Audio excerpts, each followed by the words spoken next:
চিরদিনই তুমি যে আমার সিনেমার সেই শিউরে ওঠা শেষ দৃশ্যটার কথা অনেকেরই মনে আছে, যেখানে ভালোবাসার অপরাধে নায়কের মাথায় আঘাত করে তাকে পাগল বানিয়ে দেওয়া হয়েছিল। পর্দার সেই ট্র্যাজেডি এবার বাস্তবে দেখা গেছে। ফরিদপুরের মধুখালীর ঝাউহাটি গ্রামের যুবক সম্রাট শেখের সঙ্গে ঘটেছে এমন নির্মম ঘটনা। ফলে সে এখন পাগল হয়ে ঘরের কোণের অন্ধকারে শিকলবন্দি জীবন কাটাচ্ছে।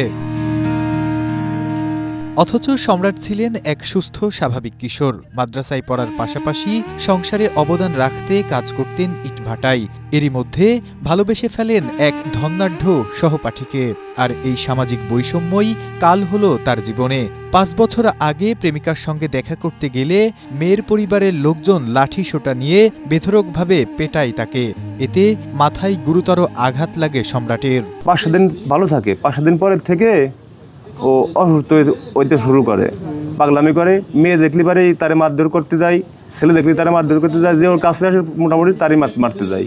মারধর করে দেখে আমরা ওই যে ৫ বছর হয়েছে যাবো আমরা শিকল দিয়ে বাঁধে রাখি ওরে। মাথায় লাগা সেই তীব্র চোটের কারণেই মাত্র ১ সপ্তাহের মধ্যে মানসিক ভারসাম্য হারিয়ে ফেলে সম্রাট। আজ দীর্ঘ ৫ বছর ধরে এই ভারী লোহার শিকলই সম্রাটের একমাত্র সঙ্গী।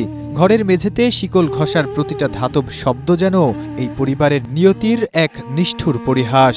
সম্রাট এখন এতটাই হিংস্র যে সামনে যাকে পায় তাকেই কামড়ে দেয়, এমনকি নিজের জন্মধাত্রী মাকেও বেশ কয়েকবার মারধর করেছে। সম্রাটকে সুস্থ করতে ফরিদপুর, ঢাকা ও পাবনা মানসিক হাসপাতালে চিকিৎসা করাতে গিয়ে আজ সম্পূর্ণ নিঃস্ব প্রবাস ফেরত ভাই সোহাগ শেখ ও মা পরি বেগম। একমাত্র ছেলের চিকিৎসার ব্যয় মেটাতে গিয়ে শেষ সম্বল মাথা গোজার ঠাইটুকু বাদে বিক্রি করতে হয়েছে সব জমিজমা। বর্তমানে সম্রাটকে প্রতিদিন প্রায় ৪০০ টাকার উচ্চমাত্রার ঔষধ খাওয়াতে হচ্ছে। যেখানে দুবেলা দুমুঠো অন্ন জোগাড় করাই যুদ্ধ, সেখানে প্রতিদিনের এই ওষুধের বোঝা যেন মরার ওপর খাড়ার ঘা।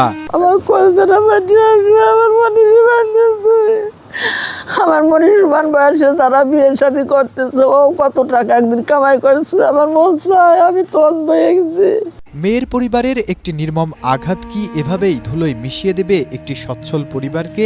এক টুকরো টিনের ঘরেই শিকলবন্দি হয়েই কি কেটে যাবে সম্রাটের বাকিটা জীবন?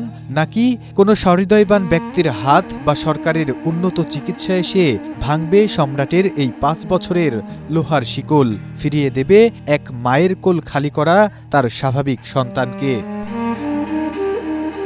Nasimuddin, Asia post.